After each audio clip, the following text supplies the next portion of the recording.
au Jaïna, c'était ministre Antonio. Mais oui, il y a 2003 ans, il y a Angola, mais Fezagi n'a pas plus de 5000 membres. Donc, vous avez appris déjà. De 90, 91, 93, c'était le ministre Antonio. Donc, on a mis dans au Jaïna. Neti banani. On attend un combo. Tant autant il y a tamo mi balem ça to me mara na au Jaïna. Ce qui est au Jaïna, il n'y a pas ministre Antonio. Neti nani. Mais pas tout. Vous savez que c'est la pointe. Vous savez, maman a témoigné. Quand Mabé a eu une pénalité, ils ont pour les prières. Mon peuple a bondi ma casse qui est la pénalité. Ça Mabé. Ce soit papa et Mboka. Tout en avait maman et Mboka. Mais selon le ministre Antonio, papa et Mboka, tant que 3. Bon, l'église est réveillée. Ngaza de réveil. Ngaza église évangélique surnaturelle. Ngaza papa église évangélique surnaturelle. Toutes les églises oyo surnaturelle à Jésus-Christ. Oyo va capucher surnaturelle à Jésus-Christ. Ngaza papa na ba. Donc on peut te masolo pena église de réveil. Nazalaki na bango. Déjà, na tanga da naturel déjà. Na lida homme naturel. So surnaturel wana ozana banani, utikala na banani, o yolo bi papa, bana banani. Bana bango belé. Tanga la misa. Ça va roger surnaturel azana kin. Oh, tozo betali sola ya Angola. Azane awa, même go azana sasa. OK. Ozolana. Bayaka na bango awa. L'église ça. Ya liboso wana ya mibale. Non. Non, tant attendre pour polémique. Yo moi dit que même ma dit de revenir non le bon pena na moi réserve. Parce que ngaza na kuna pena dia. So il papa église de réveil sirachi prophète Miezi. Aso mérité. So pas ati asiton ting. Aso mérité. So ati le révérend Gaston Mawete. Aso mérité. C'est docteur Deka. Aso mérité. Aso voilà. Soit un ministre Antonio, dans l'église évangélique surnaturelle. Je suis un homme surnaturel. Mais, ami Moussousso, et si d'abord, je quitte ça à niveau assez. On a qui va papa Batouana. Vous comprenez? Nous avons accommodé. Et ça va être un mot grave. On va ami mo et puis asa ene nanga et puis achanga maboko na mutu okiba mwana mobo akobenga netinga koko bonga kobenga o yaza ene nanga fuka mise wache maboko ka pa uti pour que ça pose na mbongo ebele so bloquer na pas dans islam et je ne crois pas qu'il tingi pas asa bloquer na donc archibishop tinga akopepe de loko na te na bi caractère na mais baba tirel amichaka epai na ye ndengaza ba o batika liba ko permettre. Moi je connais archibishop tinga et je connais le prophète Miezi. Vous savez na bien je connais l'apôtre Koulé, c'est mon ami. Moi je respecte beaucoup le prophète Miezi. Makasi achama maboko ne veut respecter Makasi. Et puis, nous avons fait musique qui n'a pas consacré pas mal. Nous avons dit, à chaque fois, nous avons fait musique. Ah, tu as beaucoup de choses. Tu as awa, nous avons awa, nous avons évangéliste déjà. Tu as bon à foutre. Tu ne pas y avoir évangéliste. Nous avons pas attirer archibishop Ntingi Maboko. Nous avons pas docteur de Maboko. Si le lot tant aux autres l'évangile évangile ya Yesu awa na mboka oyo ozomona ezomata to ezokita. Bon, moi confusion makasi to. Moi confusion bon domaine la puissance et miracle on dirait kitaki makasi.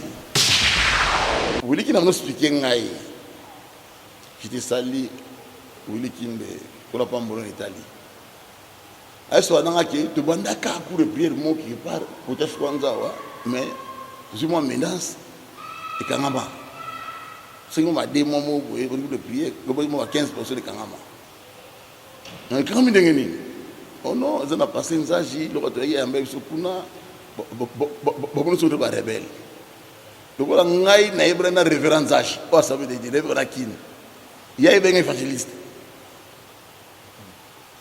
Nga na avec pasteur. Autant assistant IB, n'est biblique.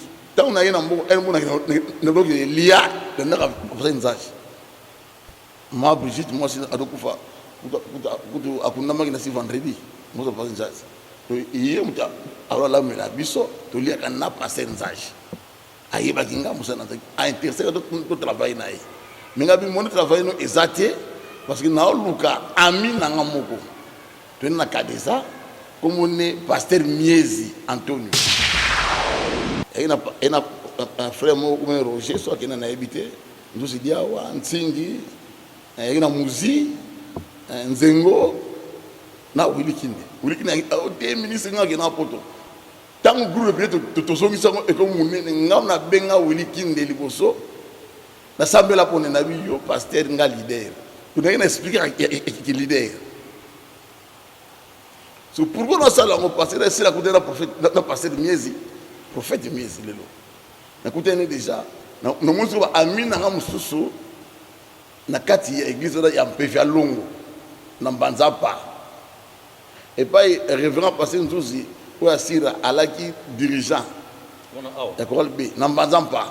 Est-ce que IPPD salama ebima IPPD bima.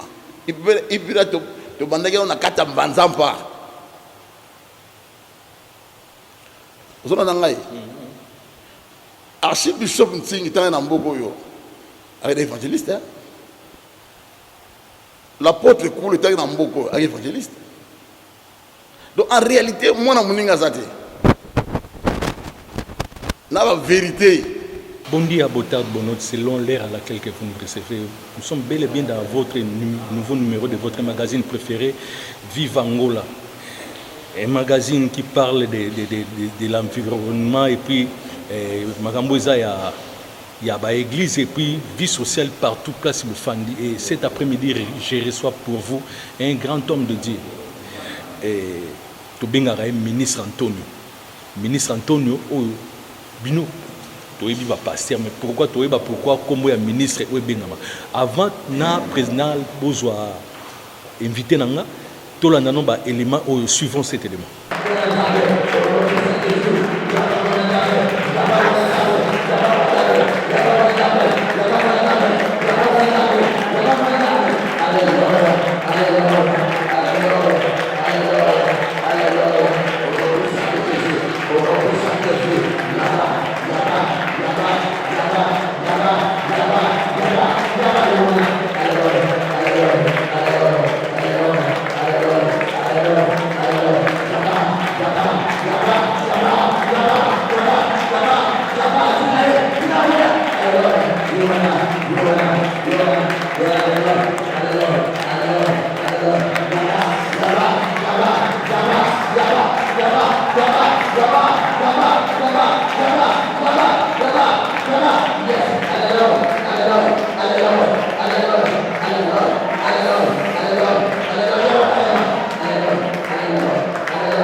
De retour sur ce plateau, nayebi ke élément oyo sepelisi Ginette Maumbi oyo awuti kofete bongo anniversaire na ye mokolo lelo nzamba batela nzamba pambola wumela. Un grand bonjour lisusu na Idrissa Tech TV, patron ya chaîne oyo. Ministre Antonio, bon dia. Ah, bon dia. Bato bawela bakombo pasteur, bishop, archbishop, mais tilelo oyo depuis plus de 20 ans on a nayebi yo kombo ya ministre Antonio. Après. Ministre Antonio. Ah, ça comme un ministre de Dieu. Bon, ça comme je crois comme on a bien acquis. Il y a une convention mais ça. Alors je crois qu'il y a un vendredi comme ça. Donc on va éviter les serviteurs, on va éviter les bélés. Na 4 ans, il y a 4 abîmes qui invité. Bon, le jour où on a été à c'était vers 85. 1985. On a jeune, on a été makambo nzambe asalaka bamiracle nzambe asalaka bakezo ntongo asalaka forte puissance eyaki manifeste bato bainivre na puissance ya Saint-Esprit. Alors nasuka nango ntango mosala esili topesana mongo te entre nous les serviteurs. Alors basango babe wana moko na bango abi toi tu es un ministre de Dieu, tu es un grand. Le ministère n'a aussi levé Banarate. Ministère Nangaï. Je crois que moi je suis converti na bolu motema na 81. Ministère na yonan. Na Zoya. OK. Na 81. Na 79 na kende bout de prière moko et pas frère Bernard lelo asa apôtre Bernard. Mais na tsela ko na ba motema te. So ba benga na kenda musika ba kiti. Baba era baba et vers le Congoté. Un ancien judoka. Non, on a besoin de quitter ici. Après, on a quitté. Ce qu'on a fait, on a quitté. Mais, après ça, moi, imagine qu'il y a un quartier, on a tout ça, on a pas respect. Parce que, il y a pas de gloire qui a maîtrisé la petit wana. Parce que, avec un frère, il y a un groupe de prière. Dans le temps, on a commune à Kassavoubou, on a deux groupes de prière. Erwana.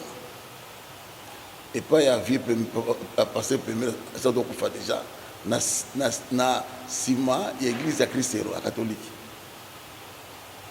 Donc justement na baba a continué Fernando. Wana yé pas déjà pasteur. Le baba a archive je pour Fernando. Wana yé déjà pasteur. Non, on va continuer pasteur te, notre frère continue. Et on a ami il y a Lekinayi. Oya landie Jeff ndunga nanga ami poto bango boto na busumelo bakola busumelo na kati irebu biso boto na sport to ko na sport bato yebani ba famille yebani donc na match boko na ye gardien nga joueur pasteur Poutine. Oui. Donc c'était un ancien de Manzambe. Bato ko ba yebi nga na yebi ya yebi munga na ngai na peki respect au grand frère de lokola bato ba nous ensemble avant biso le yeda ba 79 et ça va nous ensemble déjà bon ba 79 joueurs au Bonsiga Kitchoke voilà c'est des années 80 bango baza na irebu bango na busumelo entre Chaba à Sosa, ce qu'on a signé à Christ, église à Christ roi, église à Christ roi. Ce biso doit aller entre Birmanie na Sosa. Vous comprenez, na Sosa. So ngaso da kira muso bakiti nanga na babala esi bana biso bokinzwana na Christ roi. So na muso bakiti ba après so batie na kibina. Mais il est arrivé en 81, il y a une cellule mobile moko. Donc ma frère, il est en maison en maison. Il y a un groupe, il y a un bunda, il y a un bunda, il y a un biais, et c'est là. C'est là qui est en Irlande, comme on dit, ça qui est dit, so yesu ko tellement na mo bulu ya grave na le ko la leader na bango dina do mo bulu ngala la se mo bulu alors on ko baye mo bulu na baba makati ko loba tout ça alors intéressant non vite na so prière kuna na hésiter na boudé mais ya ke ce qu'on a landé dans la landé kuna siko na eba ba Yesu so bana yambira Yesu na tuna décision on a premier jour yamba Yesu so bana yambira Yesu et puis wa ya grave so tout le monde dit film ya makamba dégâts na mnosa na quartier to film na ngo et ba dondi mateke ngana yamba Yesu bomna oza vatir et il va arriver quand Nicolas ami moko on est mata à la poto pour voir la guerre pour ça maïkari en Afrique centrale parce que dojo et le moins dojo malgré le moins africain et comme ce côté il y a Gombe côté à lycée l'époque ça on va côté lisanga et comment côté école technique so a insister na kende na sec na bango wana to na car na bango to kié kuna to kié to puta correct mon gars Jésus n'était pas crucifié autant mais kulusu na ye après tango akoye que mutu Simon azoki aiko judarie to Yesu akimaki akena za sagesse na Japon so yo loko to la connaissance monde théorique mais pratique la guité que Jésus a fait pour na biso aso bakila ne kuna so zekita mutu na biso so ina il parti abatu c'est bon passe ngapi na katu mili banda iko so débat libanda pour na katu ba hotel so na bimi tu mena ka so vona e yala ka sabu to bito solo la siko gaso binga na tikete mwana ke ngapi ngala ke nanga na muzonga ti na kotu da ko technique examba e ona ima zamba na zamba e kote na kati sura ke zamba pona moya ki makasi na kata zamba na kote na mtu na tipu na da zamba ya mpuse adashi za kare aina mpuse moto mike abina Yesu alingiyo bongana moyo ndrege butungu be ayiko lokar nga na position nga habite obundi mingi obeti watu mingi me obikade oh so na mono mystique oh ndiri mutabi ke ngana bundi to abina nga Yesu alingiyo na mono ondre bongo mokati na nga abisko vanda na teli libanga mungu etenga pembeni na vaina na kopona pe na vana kopona ite atenga l'âme qui pèse celle qui mourra wana sur place en tant que yo utima kama maïkari na zamba l'âme qui pèse celle qui mourra so tanga tega sili tanga nzembo blanc plus blanc que neige blanc plus blanc que neige. J'ai longtemps erré sur la terre. J'attendis ta voix qui m'appelle. Nous sommes en train de dire que bêta katina ngai. Non molé là. On a matanga na la kate. Na tchade ba trouble. Na molé là. Ti akalmenga ti a prier pour nanga. Na église ni ça, l'église d'habiter qui n'est pas encadré. Oh. L'église kende ba encadrer ko dise danga te na bimi na zamba na kenanga tra ba na ibe mo na kenanga tutana kenanga na kenanga ndako ba fresco o batira seli mobile wana usanga Yesu balu solukanga ali ba ko so wana ndako to kina abu de prière wa bina enseignement ko ta ponga ka sabu to musanga na kuna na sambeli kuna ba 6 mois 7 mois oué ba zinga nezo baptême na ma campagne l'église Pentecôte ma campagne bana bazoli ba frère wana comme le frère Bola frère Adrien papa Léon frère Léon Koufa frère Baudouin na frère José bazwinga na kima campagne azwi baptême et puis na kina kutana ba pasteur Koufa pendant jila à Bandal ou à Gagnerdam ba passer Kamba ba déjà Malulu ba passer Diakese et on ba frère ba choriste na kutana ba alors tikuna na komi Gagnerdam na suis baptême il y a piscine on a à peu près ba nini 82 baptême à piscine dans la jango esili na no sangana ba en même temps na kina suna groupe de prière na oyo kala na busa ba to mati ba na kimina le groupe bébé qui nga frère na ba abita ka nga frère na ba ko tout ce que dans rete na nga frère na ba na maka mpa sunga mwana ba Vous comprenez? C'est une église moi cadesse na asosa na sport. Le pasteur a passé membre. Il y a des papa na biso na quartier.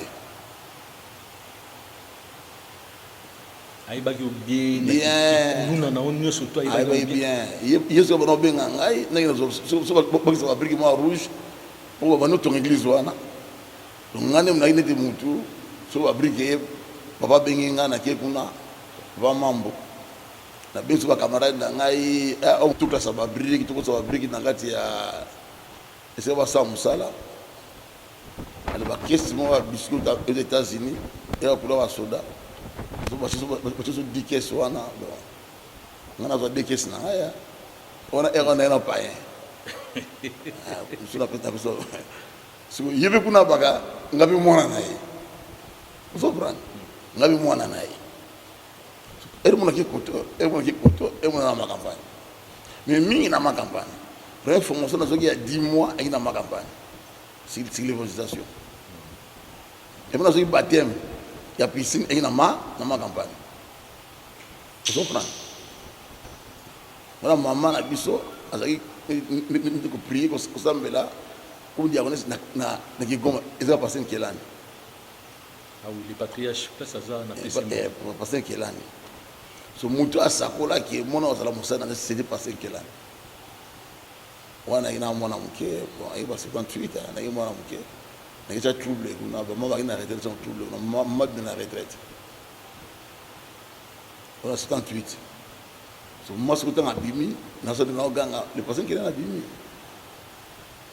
Et moi, c'est moi, je suis à mon boulot. Je me dit, ah, c'est mieux à terre en côté. Parce que moi, je suis en parce que dans la bino, moi, je suis en Moselle, na baagi mabe na bina kena on a lingana amote mais comme tu n'as parcours en sikoyo donc tu n'as pas mi enseignement na ba docteur bola et on a frère bola so a docteur bola yem la personne a faire missima aza vivant le docteur bola vivant. C'est lui qui a contribué avec mingi dans la vie chrétienne. C'est une évasion moko pour tout le monde. C'est le Louboya Benjamin avec nos royaumes. Parce que la campagne, parce que la makasi, la miracle. Tant que ça pas na biso. Na ba 82, on a 83. Et ça les linaïe. Charisme à Ginango. Puissance est grave. Pour ça, ce qu'on a fait en Zambie, et nous avons à partir de l'Uboya. Nous avons bégué la dimension grave. Le docteur Bola, il y avait un frère, il y avait un cadre. Abandonné pour ce gars-là, c'est un bégué. C'est Mawa, frère, frère, dernière dame, elle a gagné un bébé, elle a gagné. Mais muda pisa pour ça yabo. Pour ça il l'ensemble c'est le boy. Vraiment l'esprit de délivrance a prié pour nangai, mais miracle est là. Est-ce que vous m'avez bégué? C'est grave. Ça n'a qu'un à fond bon sec. Mais a prié pour nanga, a lobby nanga au ça l'ensemble grave et le boy. Là on va suivre cet élément où passer à Zotéa, tout le monde suivons cet élément. L'homme de Dieu a ça un peu spécial. Homme de Dieu, j'ai un monde spécial. Ça me a beaucoup de monde pour la boussole de moi. Deus pode acabar todo mundo com o servo de Deus. Ce que mon homme de Dieu pour ma cam, oya na yo. Se você também tem que procurar, ele não te ama, quer que tua vida seja excluída. Eu estou falando desse servo que está aqui dentro da igreja. A Bíblia diz você que ajuda aquele que está fraco. Amém.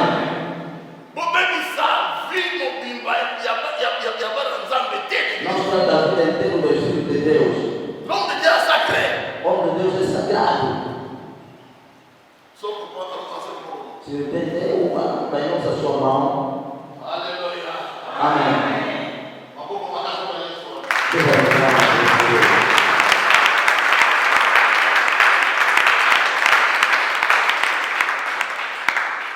Mon histoire, Malédiction du Seigneur. c'est lui qui frappe son prochain en secret. Aquilo que faz uma coisa do seu irmão em segredo. Amen. Estamos na Bíblia. Vamos ler isso na Bíblia. La Bible est la parole de Dieu. A Bíblia é a palavra de Deus. Deutéronome 27, verset 24. Merci Vicky Boutou, merci Vicky, merci Alain. De retour sur ce plateau. Alors, nabi ke élément o ESP ça Bruno Bandala motema ya Irène Bandala o ba otso bala na calamité Zamba Pambola bino fuma place Bozali, sans oublier Paola Makola, Paola Makola, les grands réserves stratégiques en Zambie. Place aux vraiment il y a yo ya mwana alors parce que les solos qui to continuer là. Ouais. Alors, lugo ya Samuel Bonangai et loko o kamsina na mona na mazu na begin ndinga libosote. On a facilité ya côté ya bateau, ya bonne la bonne bateau. Alors maintenant tu n'as qui côté à maison à maison.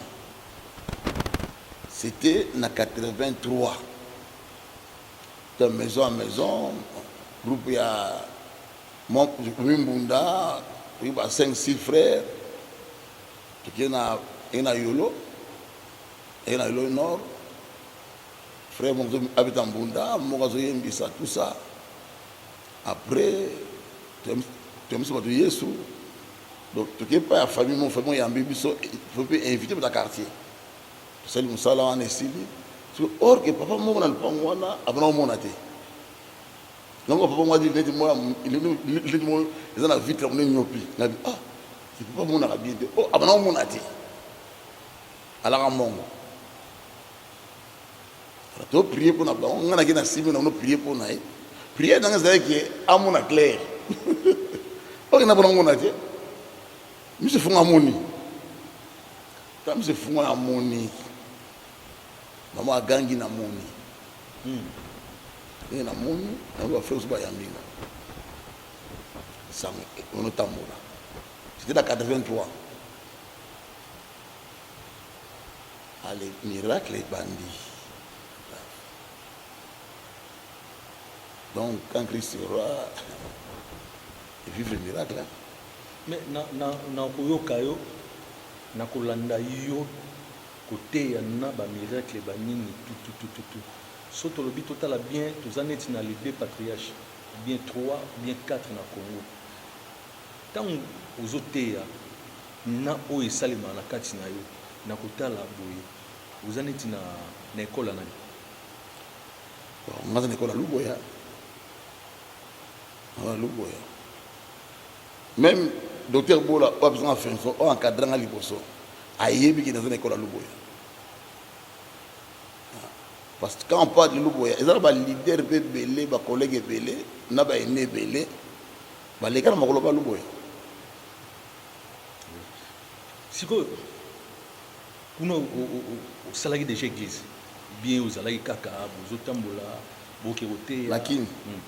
Oh. Lakin. Tant que nous avons dit ça, frère Antonio. Et quoi arriver que quand tu as groupe de prière, comme la délivrance, délivrance, tout ça,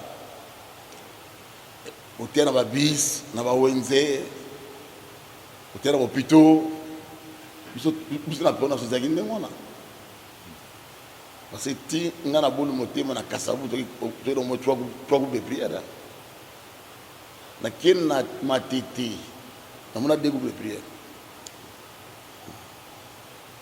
Alors, à l'époque, Bisso na Mbinza, si je ne me trompe pas, et Rose à la pétam sous K3, groupe il y a Miedek, il y a maman Angèle Chibola, maman, il y a conseiller à Tshisekedi, et pasteur Jacques Kambala. Église wana na église moko ya bima na église moko ya nani ya bato message moins ba 3 kaka. Ouais. C'est vraiment moi. Na les 4 messagers. Il y a moi là-bas. Les 4 messagers, bah matakala. Ouais.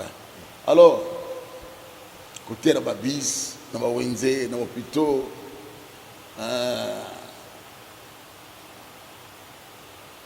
j'ai eu des divines à biso. Et puis, nous avons gagné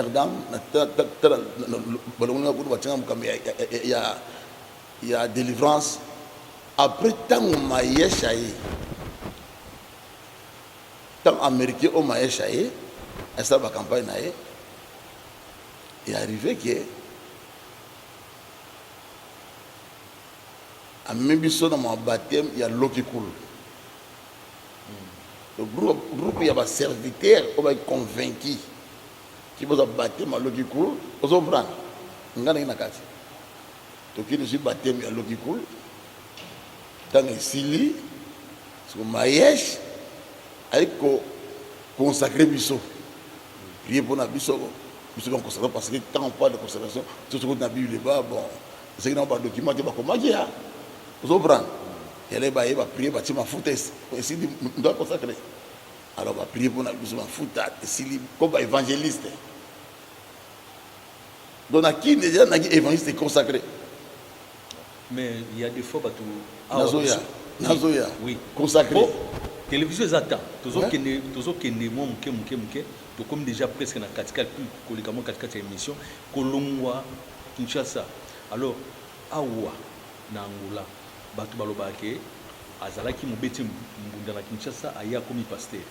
Azalaki frère Karabong Sabakiti, Aya comme pasteur. Évangile et continue à Wanangola. Bon, qui est consacré. Et puis, qui est leader. Nagi na 2 cellules. Moko na Butu, moko na Tongo. Nagi na apôtre Vangu. Je te salue au nom de Jésus. Nazaki na frère Amélia. Alors, na cellule ya Tongo. Donc, il y a 200 personnes. Après, de Fungula, au début, c'est faussé. Il y a un rebou 10. Moko il y a Selembao. Nara leader évangéliste. Nous avons une campagne, nous avons un séminaire à miracle. Nous avons déjà. À Kin. Révérend pasteur Ngina Ateya l'église d'Angaï. Voilà le retour de Jésus. Papa Ngina, Révérend Ngina. À part Moussala Nzambe, il y a un quartier. Ok. Ateya l'église Ngalide na Irebu 10. Le prophète Miezi, et on a passé le Miezi, Ateya Mbalamokote, l'église Irebu 10. Na Kinshasa. Na Kisasa. On a eu un mafuta na Bumbu, l'église na Irebu 10. Kola Pambola, ye mutu aibaki ko intéressant ko soda ko convaincre na ki na kota na Kadeza na 34 comité de l'assemblée de Dieu. O ya sala ikuna asolo na ngai na koti na Kadeza. Kuna na fierté évangéliste na Kadeza. Évangéliste national, il est pasteur national prophète Miezi. Vous comprenez? Donc, na longwe na Kisasa na ye na mboka o na ki évangéliste Antonio Kunga. So comme n'enga pas serviteur moi kozala moi célèbre tant sango na biki toi tu es le ministre de Dieu bazui yango batomboli yango. Au moins comment ebima?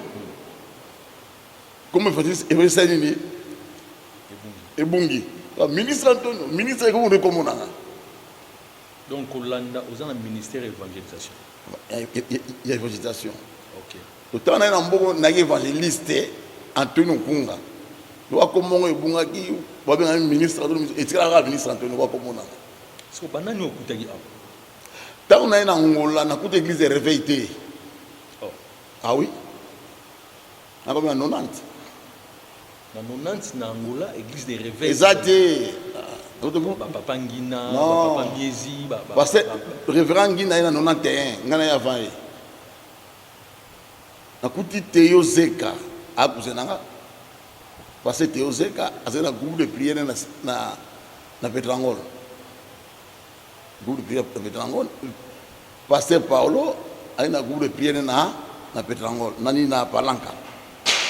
Et on a ezaki ba pasteur te ba yo frère Théo Zeka frère Paulo ba kina ba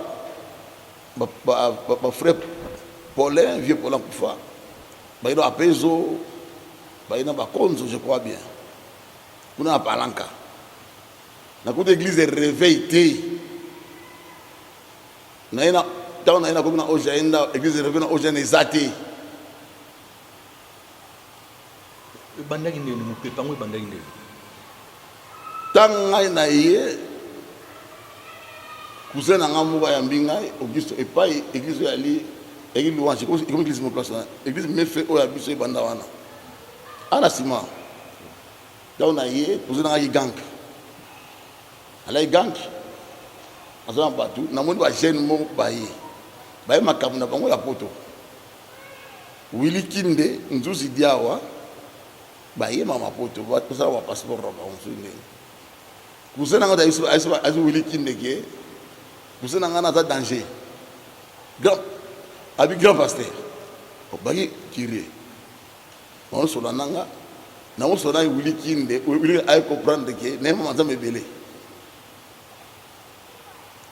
Willy Kinde m'a expliqué ngai j'étais sali Willy Kinde pour la pambolo en Italie ay so nanga ke to banda ka pour prière mo qui part peut-être kwanza wa mais je moi menace et kangama c'est moi des mots pour de prière le mo 15% de kangama na kangami ndengeni oh non ça n'a passé nzaji le retour ya mbe sukuna bon so de ba rebelle donc la ngai na ibra na révérend age o ça veut dire révérend kin ya ibe évangéliste ngana avec pasteur autant asina ibe na si biblique tant on a une mbo elle mo na bloc lia de na révérend age ma Brigitte moi c'est adokufa kutu akuna magina si vendredi mo ça pas age to iye muta alors là mais la biso to lia kana passer age aye bakinga musana a intéressé to travail na ye minga bi mon travail no exacté parce que na luka ami na ngamoko to na kadeza comme on est pasteur Miezi Antonio il y a un document kadeza d'abord document kadeza alors son akuté na solo na ye on va pas répondre mais na lia pas passer message na bonne relation na ye tia kufi na pile lekinaye alors tout temps Willy Kinde solo nanga ngana kuté de kitla passer nzage dabi oh kuma yo na mboko pour na réveil on se comment réveil ndenge ay bana ba réveil tout ça pour ngabité pour business zonga na sona Willy na passer Willy Kinde na tozongi si groupe de prière wana tozongi si yango et un frère mo comme Roger soit qui n'a habité nous se dit awa ntingi et na muzi nzengo na Willy Kinde au des ministres nga na poto tant groupe de tozongi sango et comme nga na benga Willy Kinde liboso na sambe la pone na biyo pasteur nga leader tu n'as expliquer qui leader c'est pourquoi nous allons passer c'est la côté la prophète na pasteur Miezi prophète Miezi lelo écoutez déjà nous montre ba amina nga mususu na kati ya église ya mpevia longo na mbanzapa et pas révérend pasteur Nzuzi ou asira alaki dirigeant ya Chorale B na mbanzapa est-ce que IPPD salama ebima IPPD bima IPPD to bandaki na kata mbanzapa ozona ngai archibishop Ntingi tant na mboko yo avec évangéliste hein? L'apôtre Koulou tant na mboko avec évangéliste. Donc en réalité moi na muninga zate na la vérité chaque serviteur a une histoire de nakini. Vous comprenez? Donc il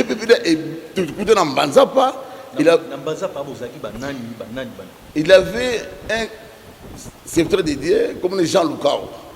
Alors il faut tous refléter pour eux. Tant qu'il y a un poto un évangile, un vrai évangile, un bac en haut, tout le temps à zonguer. Pas moi ça pense l'église d'abord long puis pas peut-être plus long. D'ailleurs un makou na bango, na makou na bango, na kina ezaki mana bango. Tulinga ko. So tant à zonga yambie kuna, ba yeba ki pirate que moi na réforme de système katinaye. Donc, ce que l'on dit bien, l'église ya Liboso Awa, ils en étaient IPPDA. Mais les bandits n'en basent pas. Parce que les bandits n'ont pas formateur ya IPPDA. Bon, quand on a écouté la prophète Miezi, on a eu révérend passé Miezi. Itani, bon, raconte de ces places là. Tellement on a lukaye. Alors, bah, c'est là que non. Sauf que ils ont une église où il y a un peu de long. Ba jeune mo basangana kuna na kati kana ki bon nena moko kama nini yeza mtu ya église ya l'assemblée de Dieu tout ça que l'assemblée de Dieu mais il faut la garder ninga pour ninga pas qui mais comment yesu akomna akotuna pe walongo tana yana koti bona kutele pour basanga ki pose il faut kuna tana koti bon na kuteki kota suka yego no yemisa nzemo awana semboka kitoko ba ngato na ye potola na bitena vana si ta vri mzamuni na zaki na mo fête après les gens qui kutana tout kutana suka kiti sonata la boye asipso ntingi nata la boye docteur de cas oh tu bani moi mingi te kutana mo mke na ligue ezali na kati ya église mission badoa kama ki le passé de un bisebele na les révérends gina ba liguer hein donc pentingi assumption na ebaki parce que c'est encouragé na kin des gens assumption homme de miracle entre les hommes de miracle les jeunes hommes qui ont miracle tu es bana qui alors comme bon bagi mingi na révérend pasteur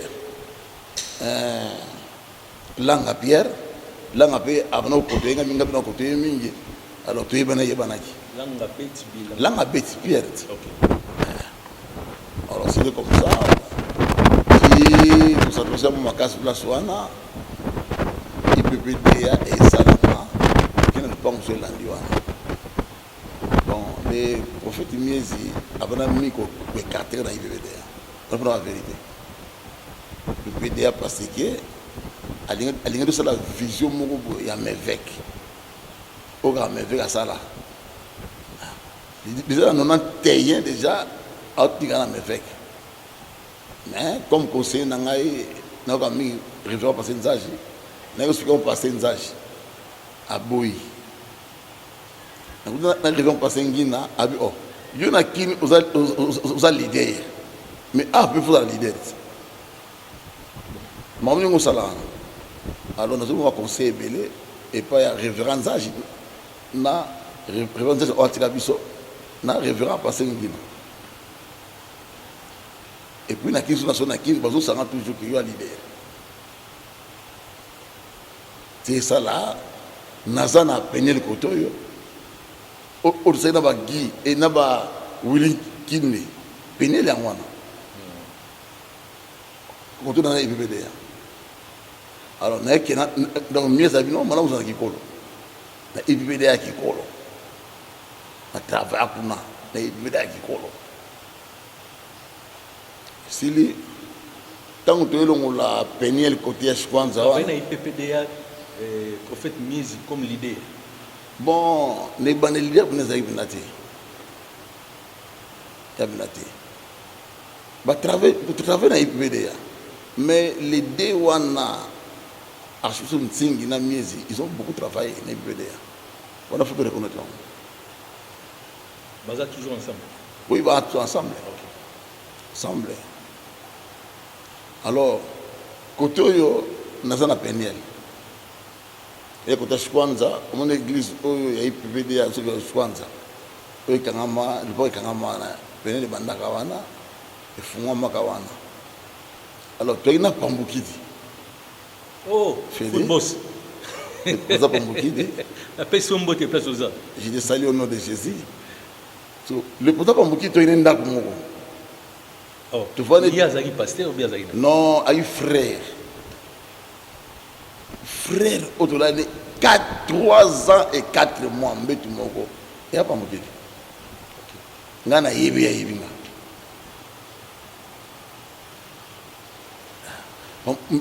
Ce qui, pour faire des médailles Pambukidi, c'est moi.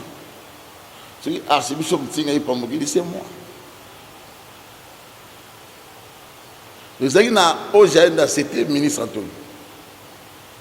Mais oui, il y a 2003 ans, il y a Angola, mais il y a plus de 5000 membres. Donc, aujourd'hui, il y a un Peniel déjà.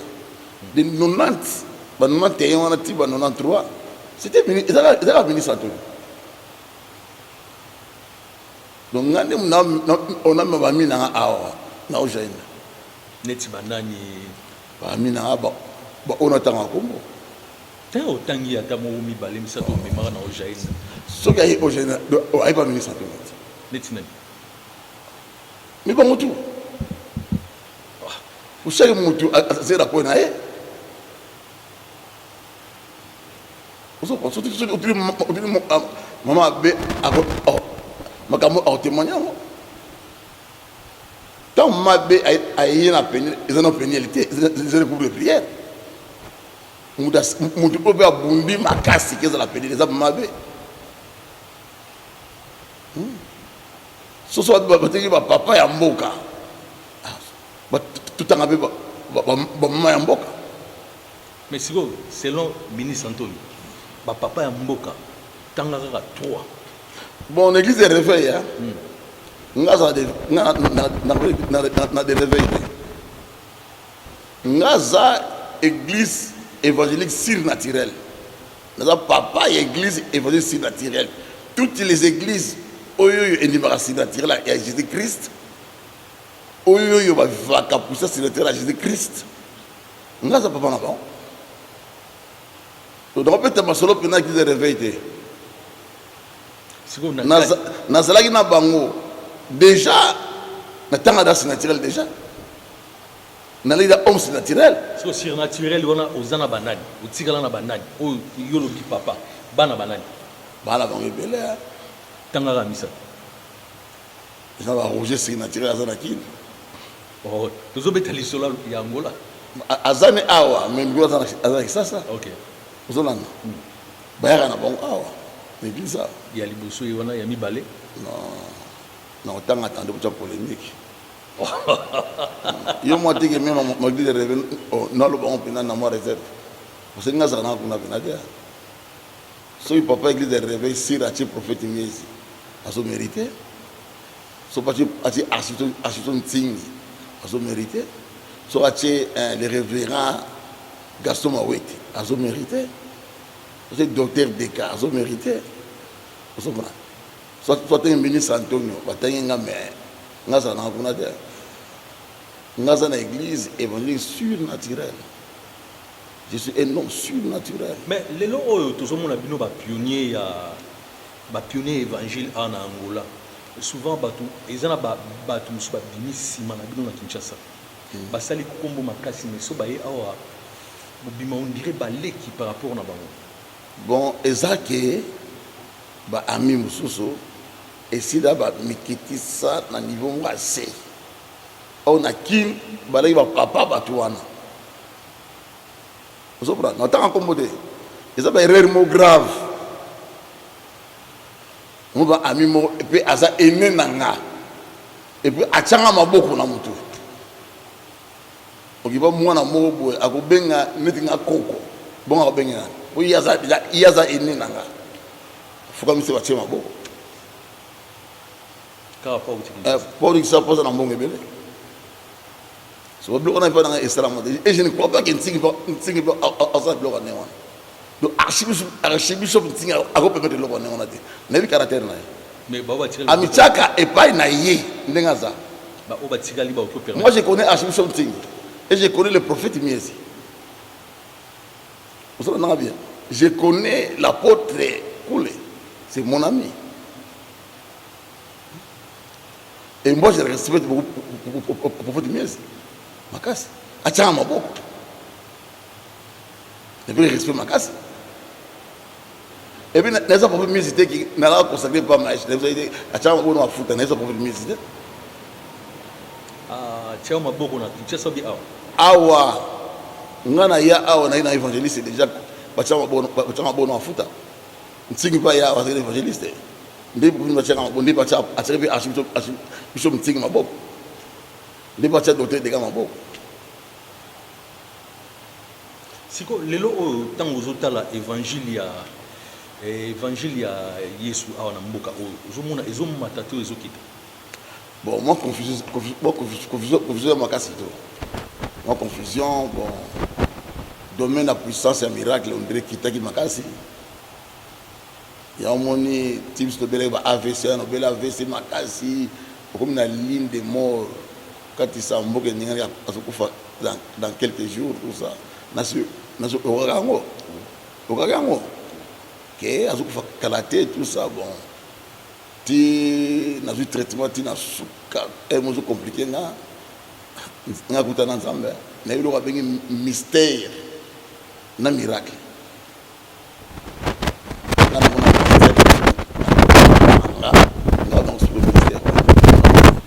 On a expliqué déjà le mystère. On a expliqué le mystère. Les Araméens. Après, on doit montrer que non. Miracle à Bic. Et donc, tout ces ébonguis sont normales. Si elle va rentrer à droite, il y a un Bic, on va faire ça. Et puis, il y a bien la zone au Géant. C'est dit. Nous avons cité l'émission où elle est. Évangile est petit des autres. Si vous tant aux autres cas là, au bazar. Ngana bi monde bien.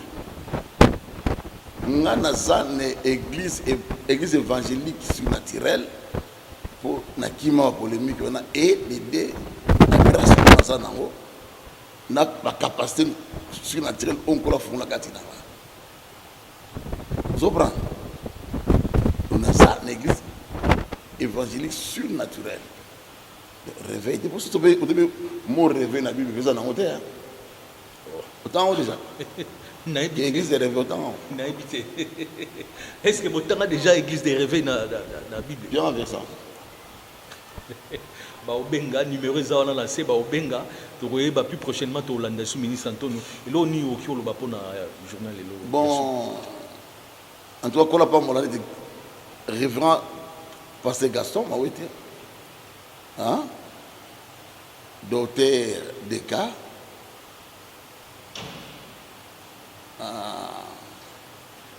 apôtre Koulé, archibishop Mtsingi, prophète Miezi, aza ene nanga,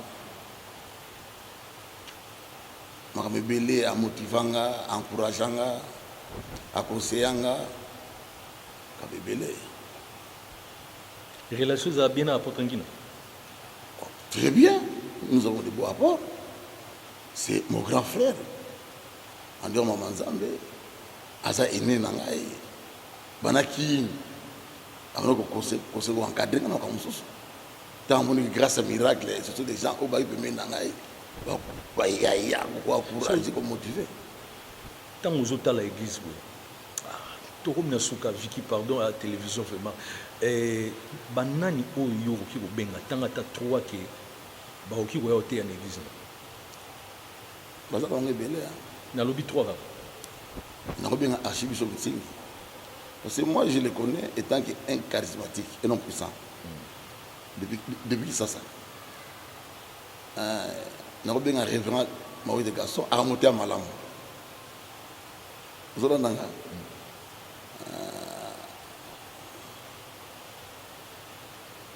avez un révérend passé Téguissou. Ah, car pour y avoir une campagne naïe. Non, tu as bien une campagne. Leader n'a pas Lunda, c'est ministre Antonio Ngai. Moi, je suis là. Maman, je suis là. Attends, je suis là.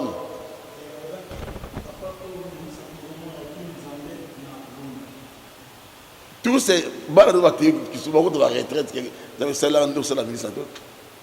Elle est là, ma colonne. Ingraté, église OAIE Shalom. Pour déjà nous avons mes condoléances vraiment pour nous na yoa ke Félia ya. Na ke saluer Moussa Fofana, Ariette Mwanza la femme de fer, Giswingi, Pati Akawa, Dani Top 5, Papi Mbangi na Cape Town, na Bosante Patrick Maboti na France, na Belgique, Alexis Baza na France, Hippolyte Mbengoni na Canada. Na yoka ko tanga ikombo ya Didier Sunda, relation nous en avons. Bon, Didier Sunda a déjà, ce sont des pasteurs dans l'église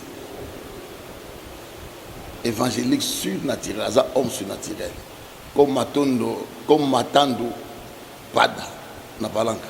Okay. Ce sont les hommes de Dieu, autour de l'église évangélique surnaturelle. Ce sont les hommes surnaturels. Dernière question, Awa, Boé Banaki na apôtre mise na nini? Non, prophète mise. Il y a prophète mise, pardon. Depuis 88, 87-88, tu es bien avec ça, nous avons évangéliste, nous avons leader dans l'église, nous avons fait un bumbo, tu es bien avec donc famille. Au peut savoir en beauté, pour émission comme la souka. Et puis, sans que nous sommes toujours reconnaissants, à sa deuxième serviteur, au Tchamabo. Vous comprenez? Nakata Moula, j'ai accepté à Tchamabo. Bien, je crois que dans le moi c'est l'histoire de mon église dans Moula. Je salue le prophète Miezi Antonio, mon aîné, Kolo Apambola. Je salue archibishop Tsingi Patrice Mukambo, c'est mon ami. Kolo Apambola. Je salue le révérend Mawete Gaston. Kolo Apambola. Je salue mon ami l'apôtre Kolo Lukeba Kolo Apambola. Je salue le révérend Passendouzi Lutambi Neksa Kolo Apambola. Je salue le révérend Docteur Luboya, mon père spirituel, inspirateur Nanga, Kola Pambolayo. Je salue le docteur Bola Isako, mon père spirituel. Aïbona Mukina Manzambe, Azwinga, Afemsima, Asenema, Kola Pambolo Makasi. Je salue l'apôtre Bernard.